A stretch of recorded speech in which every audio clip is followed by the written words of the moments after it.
جہاز میں الحمدللہ اسی حلیے میں پوری دنیا میں پھر رہا ہوں، کوئی خوف کوئی ڈر کس بات کا؟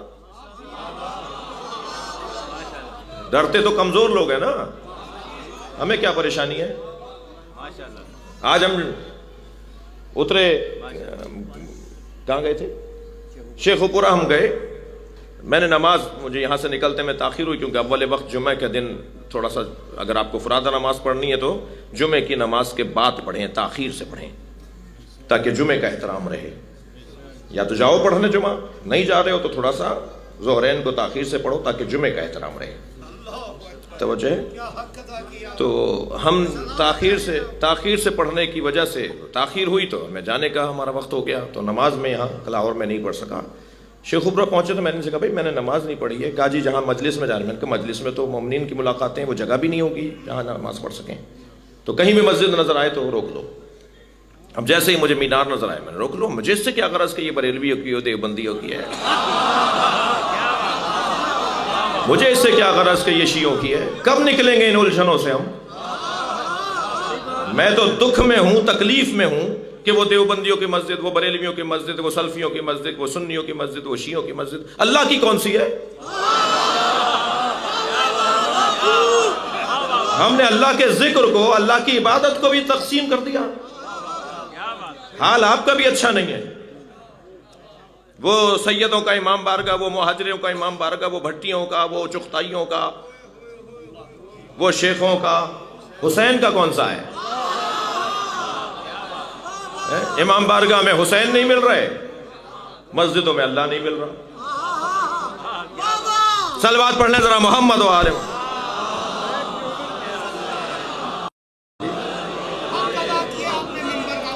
یہ تقسیم سے ہم اس الجھن سے کب نکلیں گے؟ بعض لوگ تو مسجدوں پہ لگا دیتے ہیں یہ فلاں کی مسجد ہے، فلاں داخل نہ ہو۔ چندہ دل لیتے وقت تو تم نے نہیں کہا تھا شیعوں کا چندہ نہیں چاہیے؟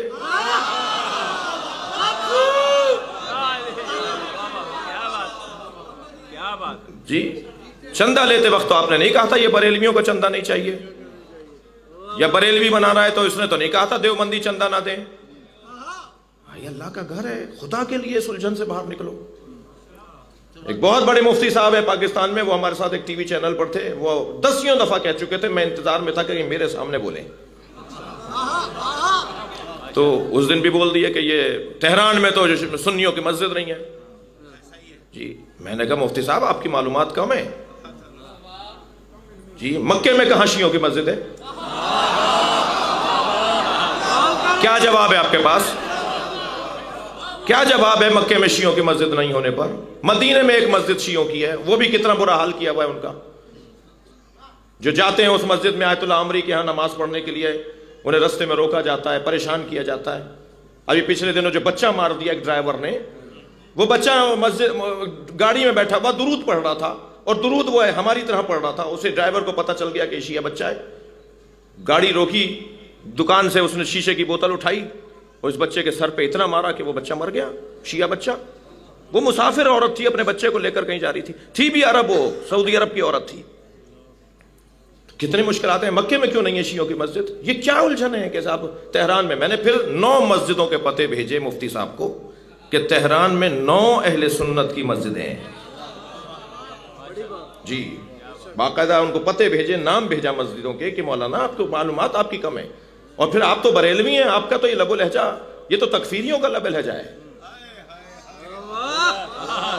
یہ والی باتیں کرنا، نفرتیں پھیلانے والی باتیں کرنا تو یہ تکفیریوں کی بات ہے، آپ تو اس وادی کے نہیں ہیں، آپ یہ والی باتیں کیوں کر رہے ہیں؟ جنہوں نے ابھی یزید کے بارے میں کہا نا مجھ پہ ثابت نہیں ہے، میں ان کی بات کر رہا ہوں۔ تو کہنے لگے کہ میں نے ایرانیوں سے پوچھا کہ تہران میں سنیوں کی مسجد ہے، تو انہوں نے کہا انہیں تو نہیں پتا تھا، آپ پاکستانی ہیں آپ کو پتا ہے۔ مجھ پہ تنقید کی کہ آپ پاکستانی ہیں آپ کو پتا ہے اور ایرانیوں کو نہیں پتا۔ میں نے کہا مفتی صاحب رہنے دیجئے، میں نے ایک ایرانی سے پوچھا کہ کیا ایران میں سنیوں کی مسجد ہے؟ تو مجھ سے وہ ایرانی یہ کہتا ہوا گزر گیا جلدی جلدی جاتے ہوئے، کہنے لگے مولانا چھوڑیے کوئی اور بات کیجئے، ایران میں تو شیعوں کی مسجد بھی نہیں ہے۔ مجھے بات سمجھ میں نہیں آئی، میں اور اس کے پیچھے چلا 2 قدم، میں نے کہا میں نے آپ سے کہا کہ پورے ایران میں سنیوں کی مسجد ہے، بعض لوگ کہتے ہیں جی تہران میں سنیوں کی مسجد نہیں ہے، تو پورے ایران میں سنیوں کی مسجد ہے؟ تو اس نے کہا میں نے ابھی آپ سے کہا پورے ایران میں شیعوں کی مسجد بھی نہیں ہے. مسجد ہوتی ہے، شیعہ سنی نہیں ہوتی.